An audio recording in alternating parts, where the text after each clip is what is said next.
11వ జ్యోతిర్లింగ దివ్యక్షేత్రం కేదార్నాథ్ భారతదేశంలోని అతి పవిత్రమైన యాత్రాస్థలాలలో ప్రముఖమైనది శ్రీ కేదార్నాథ్ దేవాలయం. హిమాలయ పర్వత శ్రేణులలో 12,000 అడుగుల ఎత్తున కేదార్ అనే పర్వతంపై ఉంది. ఇది హరిద్వార్ నుండి సుమారు 150 మైళ్ల దూరంలో ఉంది.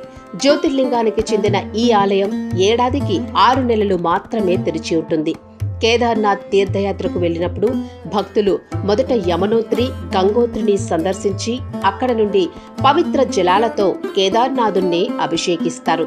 పురాణాల ప్రకారం విష్ణు భగవానుని అవతారంలో నరనారాయణులు తీవ్ర తపస్సుకు మెచ్చి శివుడు జ్యోతిర్లింగ రూపంలో కేదార్నాథ్లో శాశ్వత నివాసం ఏర్పరచుకున్నారనే కథనం చెబుతోంది.